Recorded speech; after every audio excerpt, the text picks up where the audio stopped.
Roots.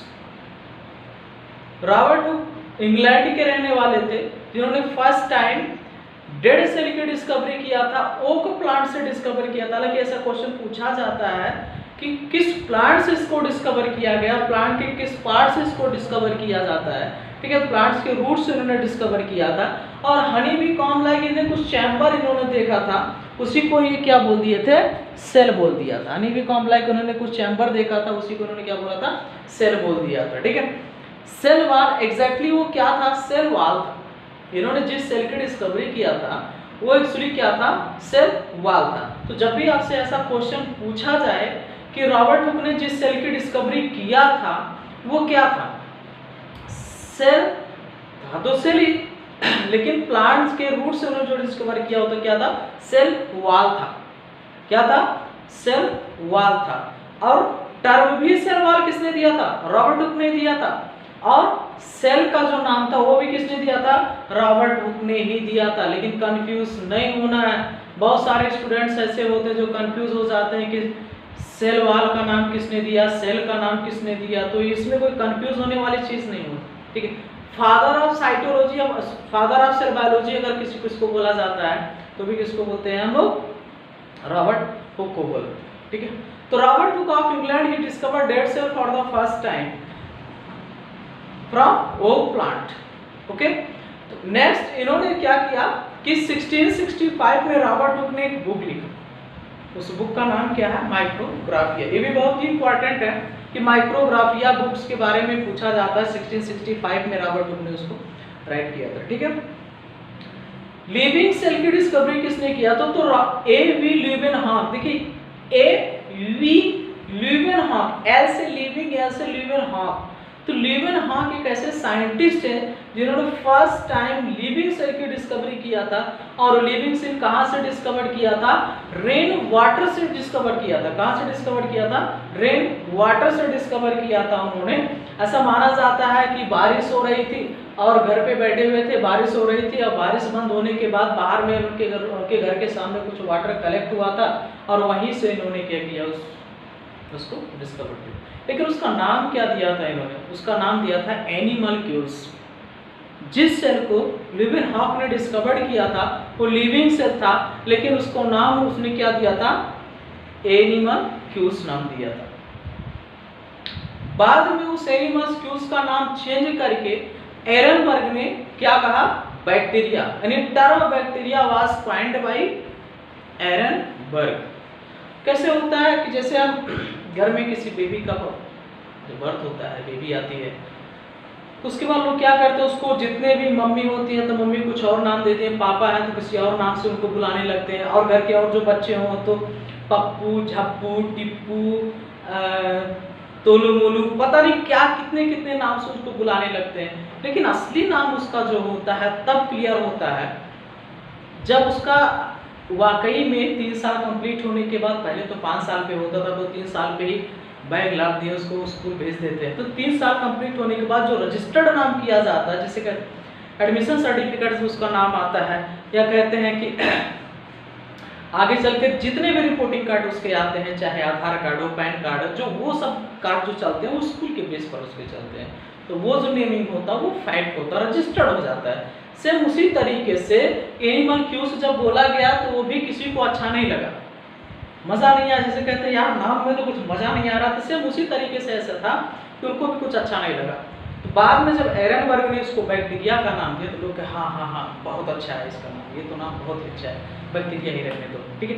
तो इस तरीके से है इसका नाम बैक्टीरिया रखा, किसने, एरनबर्ग ने रखा था, लोग उसको एक्सेप्ट भी कर लिए, ठीक। बाद में इसके एक साइंटिस्ट आते हैं आर विर्चू, जिसे हम रुडोल्फ विर्चू कहते हैं।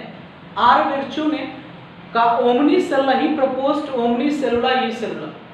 ओमनी सेलुला ई सेलुला का मतलब होता है कि जितने भी सेल का फॉर्मेशन होता है वो पहले से बनी हुई सेल से होता है, यानी all and every cell originated from pre existing cell. यानी जितने भी सेल बने हैं डायरेक्टली नहीं आ गए हैं, वो किसी पहले से बनी हुई सेल से आई हुई हैं। जैसे हम लोगों का फॉर्मेशन होता है, किसी अदर एनिमल्स का फॉर्मेशन होता है, वो पहले किसी मदर से आते हैं उसके बाद वो आए, उसके बाद उनसे किसी नए बेबी का फॉर्मेशन होगा, नेक्स्ट जनरेशन का फॉर्मेशन होगा, ठीक है। तो उसी तरीके से जो सेल का फॉर्मेशन हो रहा है वो भी कोई डायरेक्टली नहीं हो रहा है, पहले से बनी हुई किसी सेल से ही हो रहा है। तो R Virchow propose that omni cellular e cellular.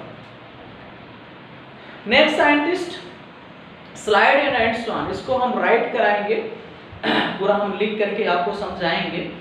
पहले हम समझ लेते हैं, समझने के बाद पूरा हम फटाफट आपको चार्ट बना के दे देंगे और आप लोग उसको साथ में सेट कर देंगे और एक बार हम उसको एक्सप्लेन भी कर देंगे, तो आपको दिमाग में बहुत अच्छी तरीके से सेट हो जाएगा ये, ठीक है।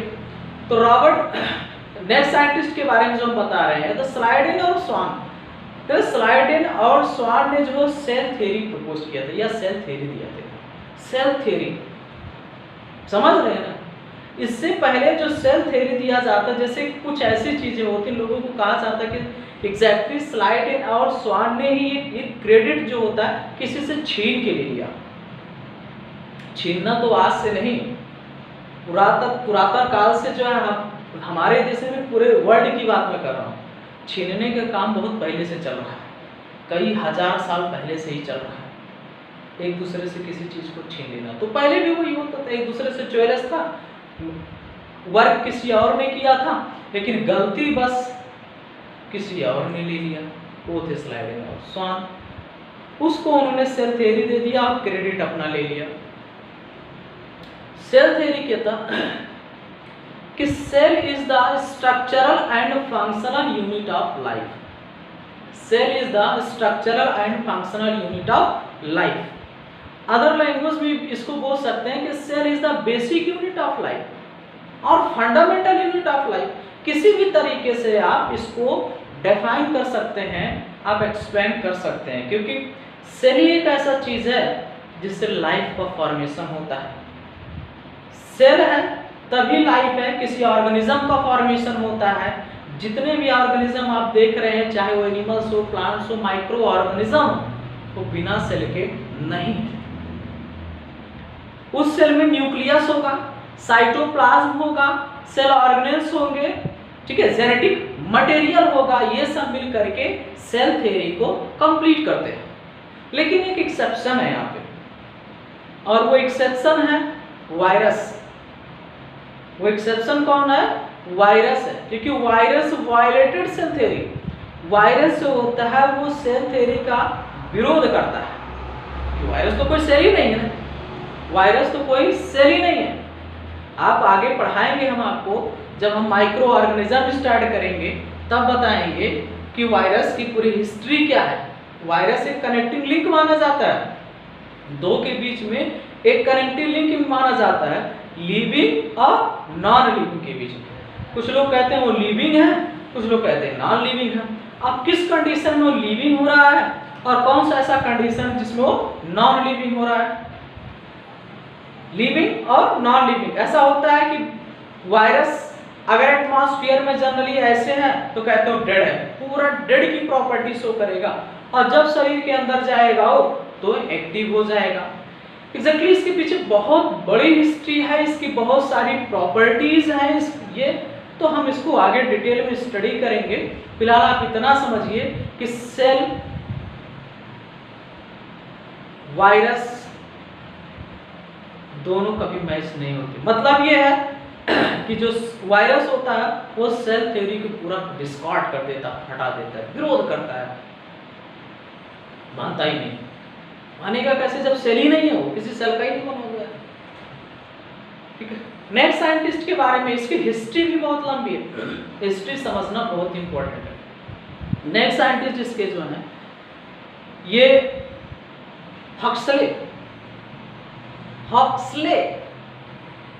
हक्सले ने कहा कि जो सेल के अंदर लिक्विड भरा होता है, सेल के अंदर जो लिक्विड भरा होता है उस जो साइटोप्लाज्म होता है, जैसे प्रोटोप्लाज्म कहते हैं, साइटोप्लाज्म कहते हैं, ग्राउंडोप्लाज्म कहते हैं, आगे हम आपको बताएंगे ट्रोपोप्लाज्म होता है, बहुत सारी चीजें होती हैं। लेकिन सेल के अंदर जो लिक्विड भरा होता है उसको जो साइटोप्लाज्म होते हैं, ठीक है, या प्रोटोप्लाज्म होता है, तो उन्होंने प्रोटोप्लाज्म को फिजिकल बेसिस ऑफ लाइफ कहा। क्या बोला था? Physical basis of life. Physical basis of life means क्या होता है? बिना प्रोटोप्लाज्म के लाइफ पॉसिबल नहीं है। बिना प्रोटोप्लाज्म के लाइफ पॉसिबल नहीं है। Without protoplasm there is no life. ठीक है, इसके बाद नेक्स्ट साइंटिस्ट आते हैं कि प्रोटोप्लाज्म का नाम जब दिया गया तो प्रोटोप्लाज्म के जैसे मैंने अभी आपको जस्ट बताया कि एनिमल्स्क्यूज के बारे में बताया कि लीवेनहॉक ने एनिमल्स्क्यूज बैक्टीरिया का नाम एनिमल्स्क्यूज दिया था, बाद में एरनबर्ग ने उसको बैक्टीरिया का। सेम इसी तरीके से प्रोटोप्लाज्म को लेकर के भी बहुत सारे नाम हैं। इसमें डुजार्डिन है, हैंस्टीन साइंटिस्ट है, परकिंजे है। डुजार्डिन ने इसको कुछ अलग नाम दे दिया, हैंस्टीन ने इसको कुछ अलग ही नाम दे दिया, किसी ने सारकोड शब्द का यूज कर लिया। पहली बार इसको प्रोटोप्लाज्म का जो नाम दिया था, यानी term protoplasm was coined bye परकिंजे। किसने दिया था? परकिंजे। इसी का मतलब साइटोप्लाज्म बोला जाता है, जिसमें स्ट्रासबर्गर आ जाते हैं। स्ट्रासबर्गर ने इसको साइटोप्लाज्म का टर्म दिया। तो हम साइटोप्लाज्म जब पढ़ाएंगे तो आपको समझाएंगे उसको डिटेल में। फिलहाल याद रख लेना कि साइटोप्लाज्म का जो है टर्म दिया था वो किसने दिया था? स्ट्रासबर्गर ने दिया था। और टर्म प्रोटोप्लाज्म जो होता है उसको किसने दिया था? परकिंजे ने दिया था। ठीक है, तो ये इसके बारे में इसकी पूरी हिस्ट्री थी जो मैंने आपको एक्सप्लेन करके बताया।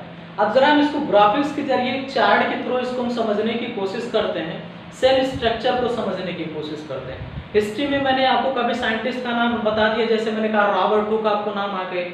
अब रॉबर्ट हुक पे बहुत सारी चीज डिपेंड होकर के बहुत सारे क्वेश्चन बेस्ड होकर पूछे जाते हैं, मैंने अभी आपको क्लियर करके बताया। दूसरा आगे एबी ल्यूवेनहॉक आ गए। एबी ल्यूवेनहॉक के बाद जो नेक्स्ट साइंटिस्ट आते हैं वो मैंने बताया आर बिरचू बताया। आर बिरचू के बाद स्लाइडेन और स्वान के बारे में बताया। स्लाइडेन और स्वान के बारे में फिर मैंने आपको हक्सले के बारे में बताया।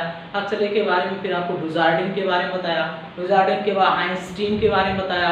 आइंस्टीन साइंटिस्ट के नाम के बाद मैंने आपको क्या बताया? कौन सा साइंटिस्ट बताया? परकिंजे बताया। और उसी परकिंजे के साथ ऐड करके मैंने आपको एक साइंटिस्ट और नाम बताया, उनका नाम क्या था? स्ट्रासबर्गर। अभी ये पूरे साइंटिस्ट के नाम कंप्लीट नहीं है, कुछ साइंटिस्ट के नाम हमने छोड़ रखे हैं कि जब मैं अभी स्ट्रक्चर क्लासिफाई करूंगा और स्ट्रक्चर के बाद स्टेप सिस्टम जब हम पढ़ते चलेंगे तब हम इसके बारे में पूरा एक्सप्लेनेशन करते चलेंगे। ठीक है, तो अब हम बात करते हैं सेल स्ट्रक्चर के। सेल का जो स्ट्रक्चर होता है उसको हम 3 पार्ट्स में डिवाइड कर लेते हैं। सेल के स्ट्रक्चर को 3 पार्ट्स में कौन कौन से होते हैं? फर्स्ट आ जाता है सेल बाउंड्री। सेल का सबसे बाहर का जो पार्ट होता है जिसे हम सेल बाउंड्री कहते हैं, जो उसको कवर करके रखता है बाहर से, उसे हम क्या कहते हैं? सेल बाउंड्री कहते हैं। दूसरा आ जाता है, अब सेल के अंदर घुस जाएंगे तो सेल के अंदर जाने के बाद देखते हैं कि वहाँ पर कुछ लिक्विड सब्सटेंस भरा होता है, वाटरी सब्सटेंस होता है, कुछ फ्लूइड होता है, उसको हम लोग क्या कहते हैं? साइटोप्लाज्म कहते हैं। तो दूसरा है साइटोप्लाज्म। थर्ड नंबर है उसी साइटोप्लाज्म के बीच में एक न्यूक्लियस होता है। क्या होता है? न्यूक्लियस होता है। तीसरा नंबर वाला कौन आ गया? न्यूक्लियस आ गया। अभी बहुत सारी इसमें चीजें हैं, उसको हम लोग डिफाइन करेंगे। तभी तो मेनली 3 पार्ट्स में हमने इसको डिवाइड कर लिया। एक है सेल बाउंड्रीज मैंने डिवाइड किया, दूसरा मैंने आपको बताया साइटोप्लाज्म में डिवाइड किया, और थर्ड पार्ट हमने बताया आपको न्यूक्लियस बताया। पहला है सेल बाउंड्रीज। अब सेल बाउंड्री में 3 आ जाते हैं। आप कहोगे सर सेल बाउंड्री में 3 कैसे आ गए? सेल के 2 ही बाउंड्री होते हैं, प्लांट का हुआ तो एनिमल्स का हुआ तो। इन्हीं प्लांट का अगर सेल बाउंड्रीज हुआ तो आउटर मोस्ट कवरिंग लेयर जो हो जाता है वो होता है सेल वॉल, और next to the cell wall is cell membrane. Animals में अगर देखें तो एनिमल्स का outermost covering layer cell membrane. भाई हम लोग तो एनिमल्स है ना, तो एनिमल्स में सेल वॉल तो होता नहीं। Cell wall only present in plants है।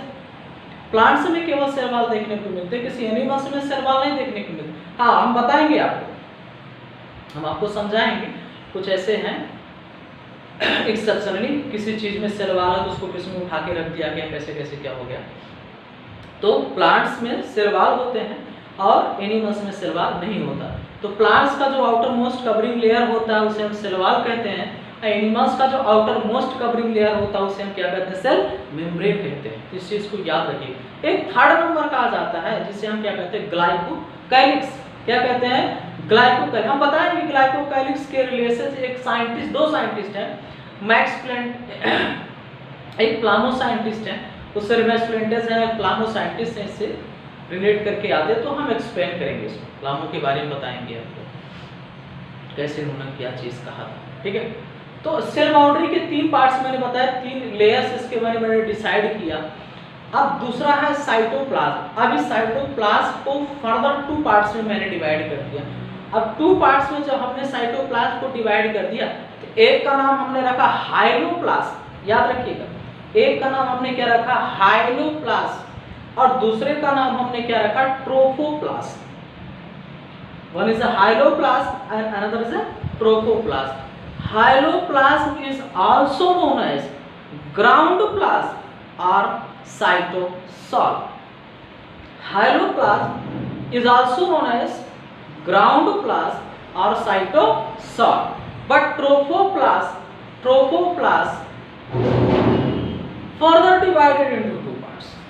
बहुत सारे डिवीजन नहीं की कमी नहीं, क्लासिफिकेशन तो ऐसे होता चला जाता है, थोड़ा इंटरेस्ट आता है ऐसे क्लासिफाई करके पढ़ने में, एंजॉय करके पढ़ने में बड़ा मजा आता है। जो ट्रोफोप्लाज्म होता है, ट्रोफोप्लाज्म को भी हम डिवाइड कर देते हैं 2 पार्ट्स में। ट्रोफोप्लाज्म को 2 पार्ट्स में, अभी हम बताएंगे हाइलोप्लाज्म क्या है, ट्रोफोप्लाज्म क्या है, कैसे कॉन्सेप्ट क्लियर होगा जब हम साइटोप्लाज्म पढ़ना स्टार्ट करेंगे। अब हम क्लासिफिकेशन समझा रहे हैं। हाइलोप्लाज्म तो निकल गया, हाइलोप्लाज्म का नाम मैंने बता दिया आपको, साइटोसॉल और ग्राउंड प्लाज्म उसका नाम होता है। लेकिन ट्रोफोप्लाज्म जो होता है इसको फर्दर 2 पार्ट्स में क्लासिफाई करते हैं। एक में आ जाता है, हमने रख दिया पूरा सेल ऑर्गेनेल्स रख दिया गया, सेल के जितने भी ऑर्गेनेल्स होते हैं वो सबको उठा करके रख दिया गया। और दूसरा आ गया जो नॉन लिविंग सेल इंक्लूजन्स है उसको रख दिया गया। अब सेल ऑर्गेनेल्स में क्या क्या रखा गया, सेल ऑर्गेनेल्स में जैसे एग्जांपल्स के फॉर एग्जांपल माइटोकॉन्ड्रिया हो गया, गोल्गी बॉडीज हो गया, प्लास्टिड हो गया, राइबोसोम हो गया, लाइसोसोम हो गया, सीलिया फ्लैजेला हो गया, सेंट्रियोल हो गया। ठीक है, सेल बॉडीज में बहुत सारी चीजें इसमें इंक्लूड कर दिया गया। अब धीरे धीरे पढ़ेंगे, पूरा एक एक सेल ऑर्गेनेल्स एक्सप्लेन करते चलेंगे, पूरा लिस्ट आप बना लीजिएगा। दूसरा नॉन लिविंग सेल इंक्लूजन्स में जो मैंने बताया, तो नॉन लिविंग सेल इंक्लूजन्स में जो आ जाते हैं, जैसे उसमें आ गया फर्स्ट आ जाता है रिजर्व प्रोडक्ट्स, सेकेंड आता है रिजर्व प्रोडक्ट्स के बाद एक्सक्रीटरी प्रोडक्ट्स, और थर्ड नंबर का क्या आता है, secretary products. Reserve product, excretory products and secretory products. अब रिजर्व प्रोडक्ट्स में कैसे आ गया, जैसे कार्बोहाइड्रेट्स आ गए, फैट्स आ गए, ठीक है, नाइट्रोजन प्रोडक्ट्स आ गए उसमें, ये सारे किसमें आ जाते हैं, रिजर्व प्रोडक्ट्स में आ जाते हैं। दूसरा excretory products, excretory products reserve मतलब जो स्टोर करके रखा, रिजर्व करके रखा गया। एक्सक्रीटरी प्रोडक्ट्स मतलब एक्सक्रीट तो बाहर निकालना, बाहर फेंक देना हो, जो हमारे लिए यूजफुल ना हो, उसे हम एक्सक्रीटरी प्रोडक्ट्स कहते हैं। जैसे लैटेक्स हो गया, टेनिन हो गया, गम हो गया, और कुछ ऐसे ऑर्गेनिक एसिड्स हो गए, ये सब के सब क्या होते हैं, एक्सक्रीटरी प्रोडक्ट्स। लेकिन सेक्रेटरी प्रोडक्ट्स में क्या हो गया, सेक्रेटरी प्रोडक्ट्स में जैसे कलरिंग मैटर आ गया, रेक्टर आ गया, कलरिंग मैटर आ गया, ये सब क्या होते हैं, सेक्रेटरी प्रोडक्ट्स होते हैं। क्या होते हैं, सेक्रेटरी प्रोडक्ट्स होते हैं। ठीक है, तो ये पूरा क्लासिफिकेशन हो गया। अब बचा क्या, लास्ट में केवल न्यूक्लियस बचा है। तो न्यूक्लियस होता है, nucleus control all metabolic activity of cytoplasm by sending mRNA in cytoplasm. Nucleus जो होता है वो सेल की पूरी मेटाबॉलिक एक्टिविटी को क्या करता है, कंट्रोल करता है। मेटाबॉलिक एक्टिविटी, मेटाबॉलिक मींस होता है उसके अंदर के बहुत सारे जो केमिकल रिएक्शन होते हैं उसको क्या करता है, कंट्रोल करके रखता है। अब इस मेटाबॉलिक एक्टिविटी में भी बहुत सारे पार्ट्स हो जाते हैं, जिसमें कैटाबॉलिक आए, एनाबॉलिक भी आ जाते हैं, तो वो बाद की बात है, बाद में इसको एक्सप्लेन करेंगे, हम समझ लेंगे। ठीक, बस इतना समझिए, टाइप का केमिकल रिएक्शंस होते हैं, इसे मेटाबॉलिक एक्टिविटी कहते हैं उसके अंदर। ठीक है, अब ये mRNA सेंड करके साइटोप्लाज्म में उसके मेटाबॉलिक एक्टिविटी को क्या करता है, न्यूक्लियस कंट्रोल करके रखता है, ठीक। तो ये फाइनली पूरा स्ट्रक्चर आ गया, यानी हमने डिवाइड करके रखा था इसको, कितने पार्ट्स में डिवाइड किया था, 3 पार्ट्स में सेल स्ट्रक्चर को डिवाइड किया था। पहला घटना किसमें था, पहला मैंने बताया सेल बाउंड्रीज था, दूसरा मैंने बताया साइटोप्लाज्म, और थर्ड नंबर पे आया था न्यूक्लियस। सेल बाउंड्रीज में 3 बाउंड्रीज मैंने बताया था, एक बताया था सेल वॉल, ग्लाइकोकैलिक्स और सेल मेम्ब्रेन्स के बारे में बताया था। साइटोप्लाज्म मैंने 2 पार्ट्स में बताया, हाइलोप्लाज्म बताया था, प्रोफोप्लाज्म बताया था। प्रोफोप्लाज्म को फर्दर डिवाइड किया था, मैंने क्या बताया, सेल ऑर्गेन्स और non living inclusions. Cell organ, cell के organs like mitochondria, Golgi body, endoplasmic reticulum, ribosome, lysosome, ETC आ जाते हैं। नॉन लिविंग इंक्लूजन में reserve products, excretory products and secretory products इसमें इंक्लूड हो जाते हैं, ठीक। अब हम बात करेंगे एक विषय से, लास्ट में हमने न्यूक्लियस के बारे में बताया कि न्यूक्लियस कैसे मेटाबॉलिक एक्टिविटी को कंट्रोल करता है, ये mRNA सेंड करके साइटोप्लाज्म में, ठीक है। अब एक एक पार्ट्स इसमें से स्टडी करते हुए हम लोग चलेंगे।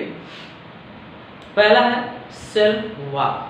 फर्स्ट इसमें से हम लोग क्या स्टडी करेंगे, सेल वॉल स्टडी करेंगे। तो सेल वॉल